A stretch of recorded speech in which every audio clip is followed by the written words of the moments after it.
Welcome, busy gamers. Today we're going to be looking at Hogwarts Legacy.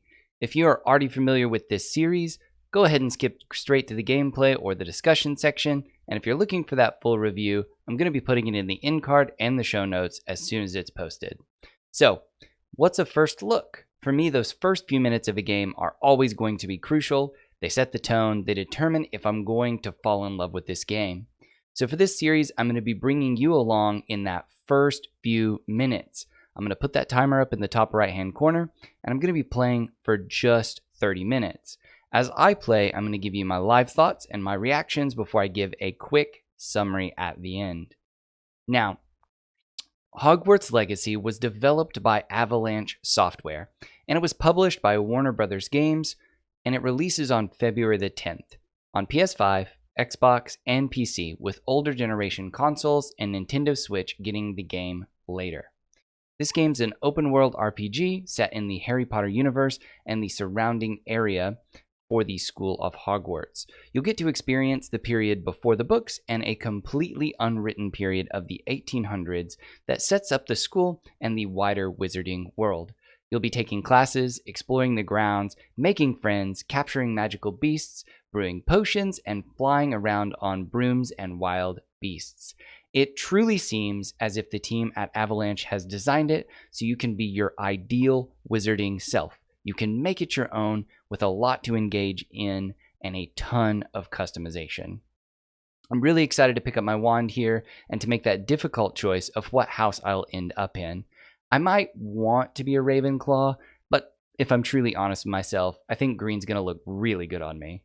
Alright, here we are. I wanted to go ahead and wait until I had gone to the character creation process before I really started the first look here. I'll go through what you can do with your character, but I didn't really want to spend a lot of time just designing my own character. I wanted it to look virtually like myself. I say virtually. Nothing's going to be perfect, but I actually do feel like they have a fair amount of options, and I felt like I could make something that was reasonably close to myself. I think that's going to be the case for most people. There are all these pictures here that you can pick from. Don't worry, this picture isn't the only thing you can be. You then, from the picture, go in and can do additional face shape adjustments. Now, I do wish these icons were a better overview of what the face shape is. I really feel like you have to click into the face shape to get a good idea of what it's going to be. Then you have the hair options. You can pick from quite a large variety of hair. It's not everything, it's not completely perfect, but you can pick from a fairly wide variety. You then come over here, you've got your complexion, so you're able to pick your complexion, your freckles and your moles, and then some scars and markings before you go into your eye color. I didn't actually do a whole lot of work on eye color here. I probably should go ahead and find a brownish green eye here. I would say that is going to be the closest to my own. And then we will again come down to this last part. One of the things I wanted to show here is the difference between the voices. So this may be a bit hard to hear, so I'll go ahead and play. You can give yourself a female voice or a male voice. It is only voiced one way. You can then pitch up or pitch down your voice.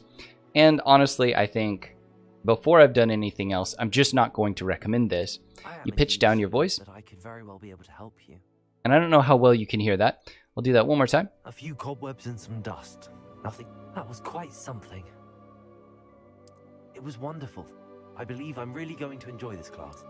I think the biggest issue with it is that it gives you like a little bit of a tinny robotic voice as soon as you start to pitch up or pitch down your voice. That is not the worst thing in the world. However, I do think it's going to stand out, and so I think it's probably easier that you just go ahead and choose to leave your voice the way it is.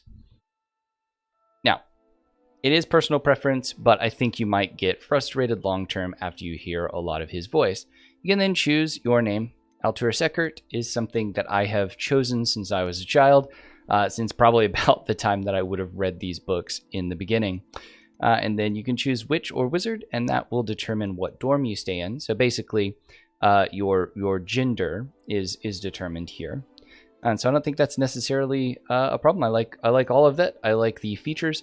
You can't create a character that looks crazy or anything, but you can basically get any normal look or feel, as well as some options for some minor disabilities and things of that nature. It could be a more inclusive, but overall pretty good. Alright, so we're going to go ahead and pick back up here. As the opening cutscene started, I decided that I wanted to go ahead and save all of that for those of you who are going to be playing this game again in the future. It was actually a fairly excellent opening cutscene. You went from being unable to see the Thestrals, pulling the carriage, to being able to see the Thestrals. I won't really explain how, but it also established that our teacher is mentoring us and his wife has recently passed away, sending him something that relates to that mystery. We are now landing in the middle of a cave structure, and we're kind of figuring out what's going on from there.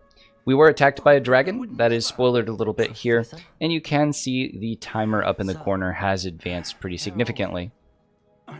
But I wanted to get to the gameplay portion and not focus too much on the cutscenes. So we found a port key, and now we're kind of in the middle of a cave, and we're going to start exploring. I would, but stay close. We have no magic yet, at least as far as I know. Why?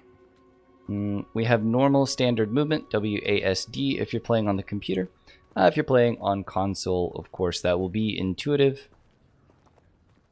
I actually do have a friend and my wife who are playing on console right now, so I'll be able to get some of their opinions as well for the review, and I plan to do so. I will say this up front, the game is absolutely gorgeous. I don't know how well this translates to a YouTube video, but that is just stunning. And I haven't really watched a lot of things or seen a lot of things beforehand, so I wasn't sure what to expect. I do my best for these videos to really kind of stay out of any preemptive things for games. I don't want to, have my views colored by those things. I'd like to have a look around. Absolutely, sir. Good. Let's see if we can. I wonder if we would be able to find our way back here if we were to apparate away. I kind of forget the lore that has to do with that. It's been such a long time since I've actually engaged with anything Harry Potter that I don't really remember what is required to apparate or not. So I get to go ahead and follow this guy. I do wish he would move just a... Oh, he will! I'm going to say this up front. I got closer to him, and he went faster. And that is something that I've wanted in a billion games in the past. The ability for people who are following me or not following me, leading me to speed up or slow down based on me. And I find that it's usually quite jerky, but here it's been extraordinarily smooth. So every time I get close to him, he moves faster. Every time we get further away from him, he moves slower. Though at the same time, there are still some kind of cutscene heavy stuff here, so we still haven't really gotten to what I would consider a lot of gameplay. I can move this around a lot. You can see the wind rippling through my coat. That's a very nice effect. And I don't even have it up on the ultra graphics at the moment. Since I was streaming and everything at the moment, I wanted to leave it off ultra, so this game will indeed look slightly better even with the graphics turned up further. This is just the high settings at the moment. It's high across the board, no ray tracing set in. I will turn it back up, and I'll probably have that on for the review. So we get to see a little bit of the difference.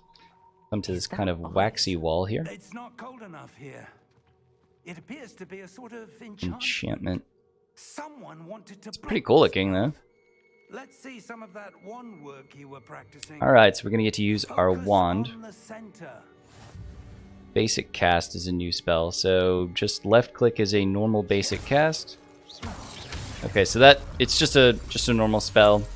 I'm not casting anything in particular. I'm just hitting select an active target. Okay. I don't know that I really see selecting or not there. Apparently I just look at them, and that becomes my active target. Oh, I wasn't expecting to slip there.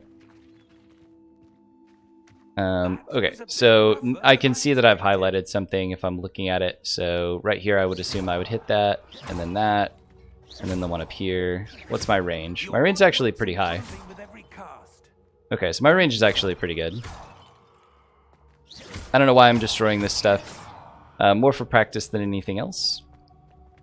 And because in video games, I have been taught from an early age to always destroy all of the things. There be gold in them pots. Sometimes. Probably not in this game, but in the past. Up there. There. Up there how? Okay, so I can just climb. So that's a little bit of a called out climbing wall, but not too bad. I've seen far worse in games where it was so incredibly obvious that I should be able to climb something. Now it's just ahead. So it's calling it out subtly, but not smacking you in the head with it, which I do like. Again, that is an excellent view as we come up to this. I like the idea, the physicality of kind of all the wind that's coming up here. I don't know what I was expecting graphically, but it's being done very well. I continue to kind of lose myself just watching my coat billow around. I feel like that's being done very well. I'm going to be prone to liking this. As a kid, I grew up reading this type of thing and really wishing that I could be, you know, different, be a witch or a wizard, be special, I suppose, would be the thing. And so I always enjoyed that kind of fantasy. Harry Potter was a book I read quite a bit as a child. I'm guessing anybody who was watching this had the exact same experience. That portkey led us here for a reason. Let's have Looks kind of like Dumbledore. that seems out of place. Okay, so I can kind of go wander and look. This minimap shows surroundings with you as an arrow in the middle. This is my current objective. V to toggle objective details. Okay. So what are the objective details? Let's see what happens. Path to Hogwarts. Okay, so it just gives a little more detail there. Doesn't tell me more about what to do. You do have to hold it down to toggle it up and down. It doesn't just automatically happen. I think that's kind of a nice little touch there. Nothing too crazy. So I can investigate this statue. This statue? This may have been his home. That's very interesting. This may have been his home. So maybe they know who that is. I just said it looked like Dumbledore. I'm quite sure it's not. We are ahead of that time in this particular game. And you see I am compulsively still destroying all these pots for some reason. Enchanted crystallized stone again. Enchanted crystallized stone. Okay, so more of the similar to ice. So we're probably just going to look at it and target it. It didn't target it this time. Professor Fig. Ah, so I cannot target it. It's doing something weird. Wonder if this is kind of like... It's a mirror, but it shows something that's not there. How odd. Why would someone have conjured that enchanted stone here? And how is there a room behind? Be interesting. What room? I don't see anything. There's that glow again. So this is something, again, that only I can see. So this is kind of establishing my character being unique, which, I'm not going to lie, is a little bit of a trope, but is not necessarily a problem. What in Merlin's name? The fantasy of being unique is always a thing. Godric's heart. Where are we? I don't believe it. Oh, I put us inside that room, which is kind of cool. I don't know why it brought him. That's something that statistically doesn't seem like it would happen. Hello? We have a goblin banker just chilling and snoring here. Honestly, it seems like he wouldn't get a lot of customers based on how difficult it was to get there. So I get it. I'd take a nap too.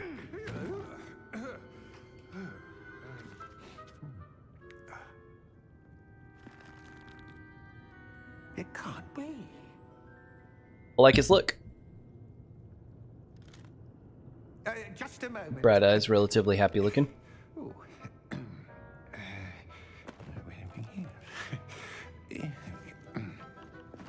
I know that some of the villains in this are goblins, but he looks very friendly and Welcome relatively happy. Gringotts Wizarding Bank. Then again, I guess he's a banker, so he's probably not one of the villains or anything. Precisely. Why is he pursuing a vault? That's The key. interesting. Ah! Your wife's port key. Just because of the port key. Yes, of course. This way, then. I'm definitely interested to see what we're banking here. It's also nice to see some of these imaginings of the bank and some of these important places.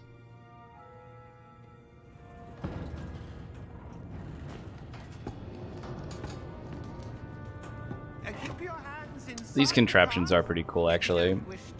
A mining cart with tracks on both top and bottom. I believe because they technically flip over and rotate in the middle. Would be a terrifying ride, I'm sure. How many vaults are there in Gringotts? Hundreds. In fact, you'll see quite a few on our way to Looking around and everything in here is actually We're just beneath also the quite main cool. lobby. The vaults you see Yeah, there we go. That's the reason there's one on each side. Access to the bank common at Oh, Gringotts. you could argue they are that they had no real reason to do that with the tracks. It did not need to do a corkscrew. That was just there for fun. And to scare people as they go to their banks. You'll want to take a breath. 'Cause yeah, it did a corkscrew again for no reason. That waterfall washes away all enchantments.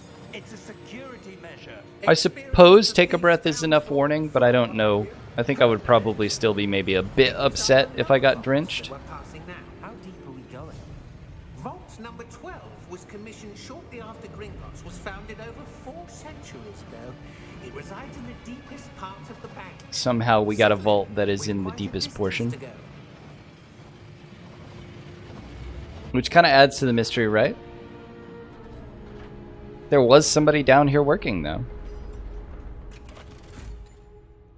Got like a guard hat on.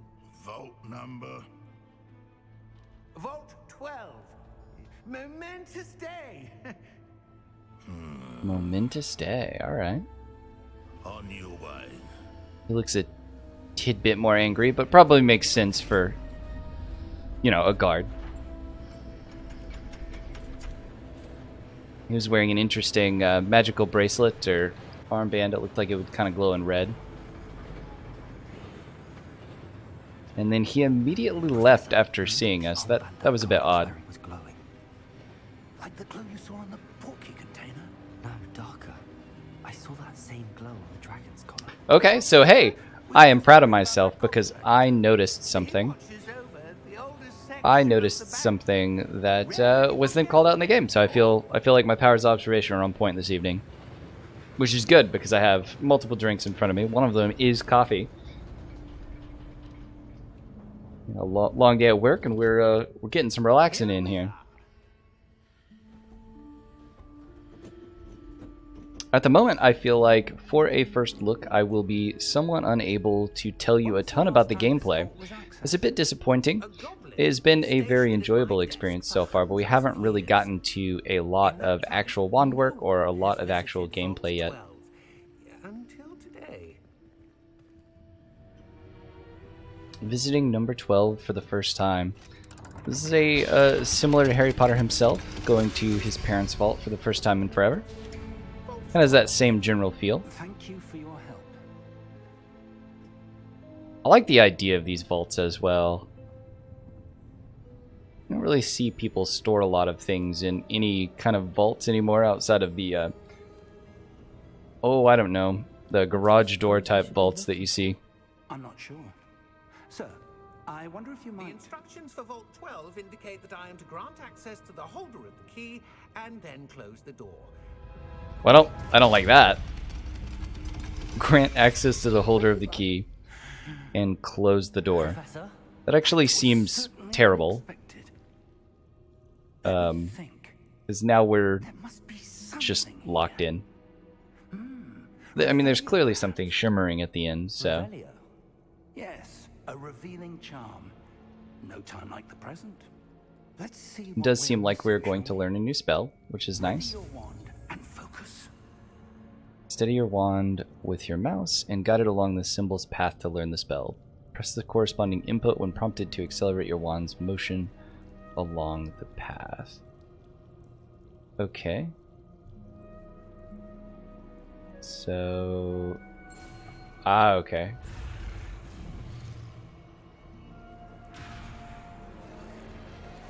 Interesting. So, I am just guiding it.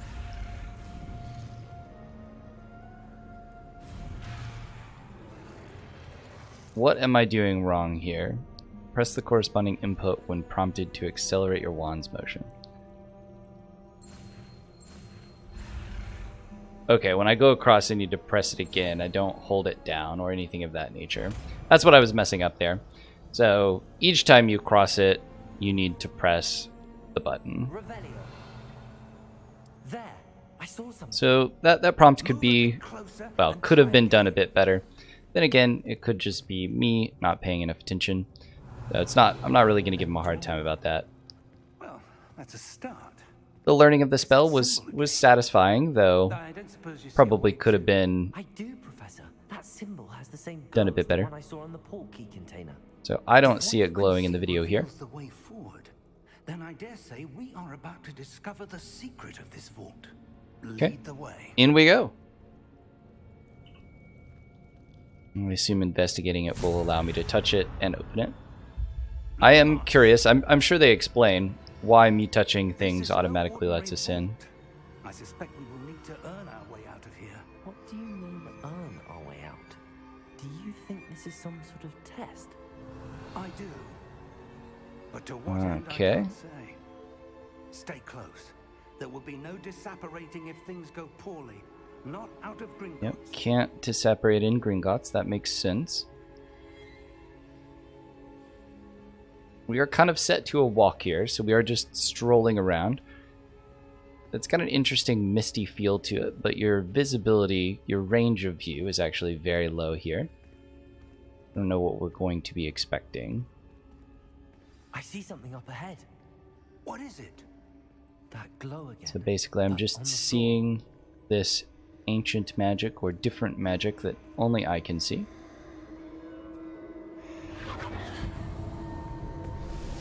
I will investigate it. What happened? When I moved towards the glow, it suddenly seemed as if the ground was swirling about. Okay, and now I have All right. kind of a transparency in the I'm fine. glass, and I You can seem to see have caused the floor to reflection change. of a knight or statue. something under the floor. What statue? He can't see the statue. I see some sort of statue, but only as a reflection in the floor. Interesting. Revelio. I presume this is what you saw Okay, reflected so I in see the its floor. reflection It because is. of the ancient The magic. reflection's still there, but the statue's positions don't match. Wait, when you moved, the reflection turned in the direction of the light. Interesting. Perhaps you should cast Lumos. Okay. Alright, let's see if we can do any better at learning the spells, which I do like the mechanic of. So we hit it to go, hit it again, kind of gives us a speed boost, it seems like. And if we don't do it fast enough, it's going to catch up to us and we're going to fail the spell. Acquired a wand lighting charm, Lumos, which has automatically been slotted to the spell set. Light at the top of your wand, see in dark areas. Got it. 1 to cast or extinguish. I will hope it says Lumos and Nox. Well done. Now the reflection is turning towards me. It does follow the light. Alright, so I've got a light. And I can see that. I'm not really sure what I'm supposed to do from there, unfortunately. Let's kind of see what we can do here. Just walking around. I probably just want it to look the same. Okay, I did, and then he stood up. Ah, I need to stay in the path long enough for it to stand all the way up, it seems. I wasn't expecting to need to be patient, but that is definitely something I should work on. Now we have extra statues. But we have a lot of extra statues. That's mildly concerning.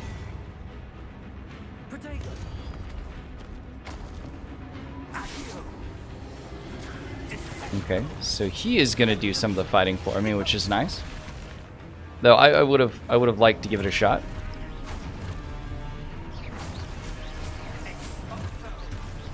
Okay, so we get a little bit of fighting done here. Now we don't have a lot of spells, so really what is happening is we're just kind of spamming a base spell. Ooh. We clearly could have blocked that with a Protego charm. I tried. We're going to try to time another block here. That's going to take some getting used to, I think. I can see it happening, though. I haven't quite gotten the timing right just yet. So far, the early spellcasting is fairly spammy. The Protego is an interesting addition. I missed a couple early, but I feel like I'm starting to get the hang of it. Now, if you're not seeing your character, I do think that would be more of an issue, right? Easing you into it. I can see where it would get chaotic.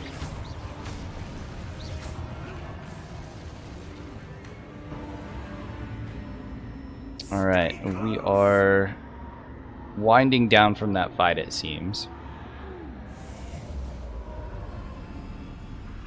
Now we're in the dark. Professor Fig. Maybe that it has separated me from the professor. Lumos. See if we can get a light going again, and we can. And we can jump, which is very interesting. There's all this light shedding out to there. Which, let's see if it changes. It doesn't. Let's say I would probably just follow those lights. Okay, so we've hit 30 minutes, so let's go ahead and hit pause here. Alright, now that we've got our timer stopped, let's go ahead and let's just talk about what our thoughts were from the first look. From the first look, the main things I really thought that stood out to me were the visuals. The visuals in the game are outstanding. I was constantly surprised and impressed by just how beautiful and good the game looks. I've played a lot of computer games, and not many of them come close to this from a overarching view perspective. There were vistas and things like that that I could have just stood and looked at, and would think it was very cool to see something like that in real life. I think the cutscenes that started were very, very good. I enjoyed them. I enjoyed watching them. I will say that it did feel like it took just a bit too long to get into the action. We were at 31 minutes before I ever really swung a wand in any form of battle. I got to, fire a couple bolts out there at pottery and things of that nature, but it wasn't quite that satisfying. And I have a very limited spell set so far. Now, I'm a 5th year student that hasn't actually gone to school before, so not having many spells makes sense, and it is introducing those in a way that I think virtually anyone could come to terms with. So you don't need to be a ton of, or much of a gamer to actually go ahead and kind of get into that. And I think that is a positive, though for me it ran a bit slow. Thankfully, like I said, the visuals and the cutscenes are wonderful and excellent, and so that really pulls you into the story. I like that they are focusing on the story so much here, and I like that it's a story that I haven't heard, I haven't seen, and it feels a bit different. It remains to be seen whether it's actually a good story or not, but for now, I think I am looking forward to playing this for the review. Hope you enjoyed this content today, and until the next video, have a great time gaming.